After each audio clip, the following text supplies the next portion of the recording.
Alright, welcome back. Hope everyone's having a lovely day, a lovely night wherever you're from. And real quick before we get started, as always, I want to give a lovely shout out to the channel members on this channel. So thank you so much to these lovely commanders here that you see on screen.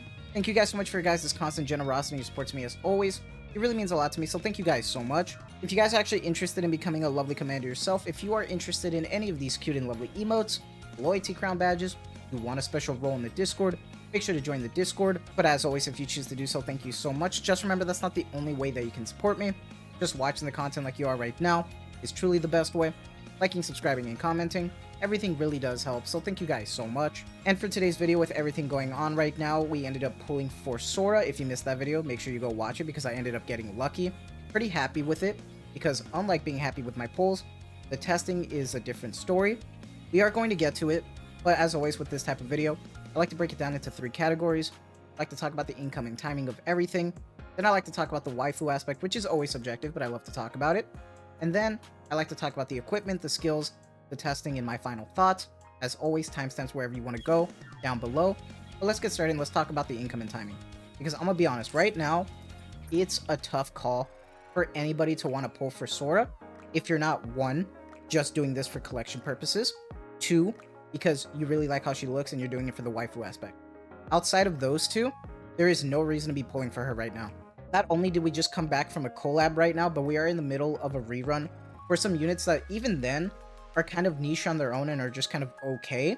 But at least those units are limited, and if you're doing this for collection purposes, you're better off just going for any other banner right now. Honestly, meta-wise, you're probably better off going for, you know, the actual Stellar Blade collab. Nier is kind of whatever, you're really just doing it for the fan service and aspect of it, but at least they're usable, unlike Sora. So completely up to you if that's what you want to do, but that's just my recommendation in terms of the incoming timing, especially because we're still coping that summer is going to come up next as well, so we're really hoping that we actually get to spend some more after this, so we'll have to see. But I did talk about the waifu aspect of collecting her, and that's one reason what I want to talk about, because I'm gonna be honest, one of the main things that I love about Sora is just her overall appearance, because she looks fantastic. 100% one of my new favorite units and designs of this year. Such a shame that she got done dirty with her kit, but I'm gonna be honest, I've done this before, but the way that she looks, I love her whole expression, her smugness.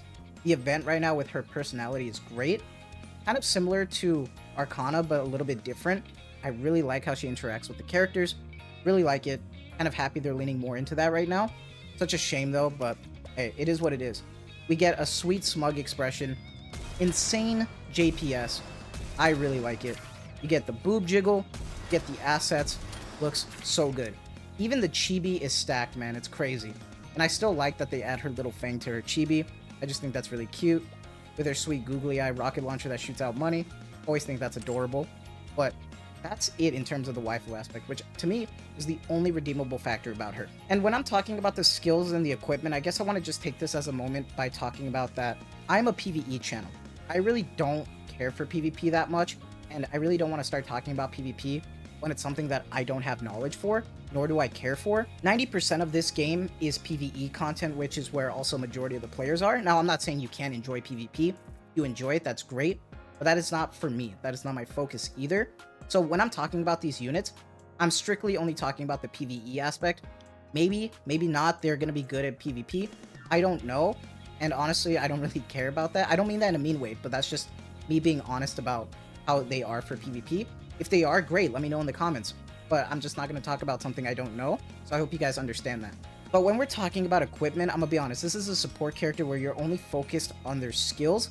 Sure, she can raise, you know, her combat power and raise some of her skill for that if you overload her. But to me, I think that is a waste of resources. Even putting a cube on her seems like a waste. If you are going to be putting a cube on her, she definitely wants vigor.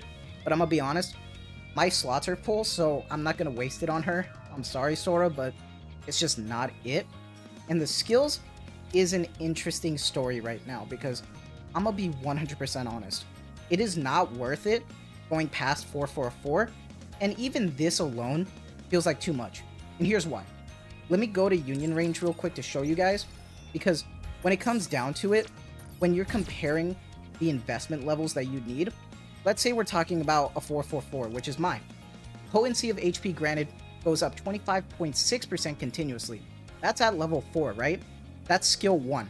Now let's compare to one that has 10-10-10, which is this one right here. And 10-10-10 goes to 35. So all of those resources just to go up 10% just for potency of HP.